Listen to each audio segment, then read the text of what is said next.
Islam fixes a lot of the problems that men are currently facing. Yeah. The problems we're discussing on this show, Islam fixes all of them, right? That's the first thing about Islam. And I'm not a Muslim, right? If I had to choose a religion, I would, because I live in an Orthodox Christian country, I go to the Orthodox Christian church. I donate $20,000 a month to the church in the country I live in. The church in Romania is very powerful, and I like having church friends. So I give them a lot of money, right? So I would guess I'm an Orthodox Christian. But if I had to bet on one religion as if I were betting on the stock market for the future, you have to bet on Islam. Because Muslims are intolerant. And I'm not saying that disrespectfully, because if you're tolerant of everything, then you stand for nothing. Yeah. Facts. Christians are so tolerant now. You don't believe it. They have gay pastors that I'm not even anti-gay, but if the book says don't have, like, what do you believe in now? If you're tolerant of everything, you stand for nothing. I can walk through London with a T-shirt saying Jesus is gay, and nothing will happen to me. If I did the same thing with the Islamic prophet, I'd be dead before I got to the end of the street. Boom. That's how much they believe and respect. And I respect people who stick up for what they believe in. Yeah. It's not even about me believing in it. I respect them because they believe and they will defend. Muslims are the only people who will defend their religion. They will defend their beliefs. They refuse to be mocked. They refuse to be insulted. And I respect that about them. I respect that. That's an amazing thing about them, right?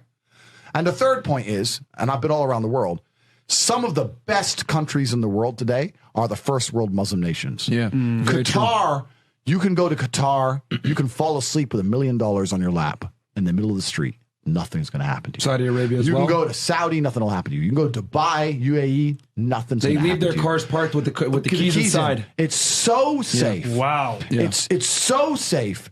Women, everyone's married. Every woman obeys her husband. Every single woman has 4, 5, 6 kids. Big families. All the things we're talking about, all the problems we have here, right? They've got none of that. None of it. Because of Islam. Islam keeps society in the role where women obey their man.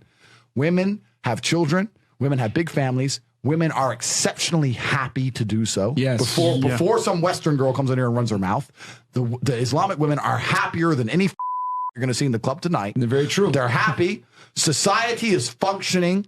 Their population is growing because in most Western countries, the population is declining. Yep. Tim Cass was talking about it today. I was talking. We were 2 people have 1 Yeah. kid.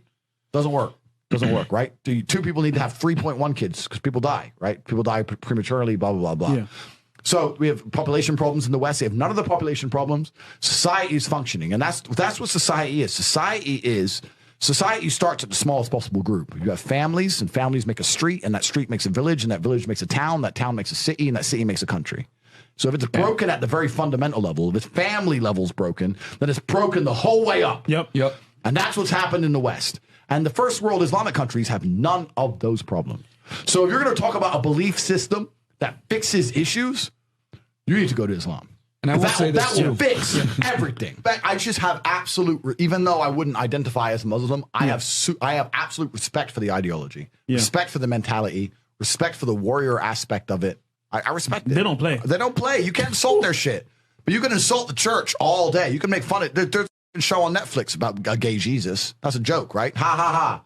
And what do the Christians do? Nothing. Yeah. Christianity is a dead religion. If you're a Christian, and I'm saying this as a Christian myself, Christianity is a dead religion which is confined to the history books. It's dying out. Your own Pope.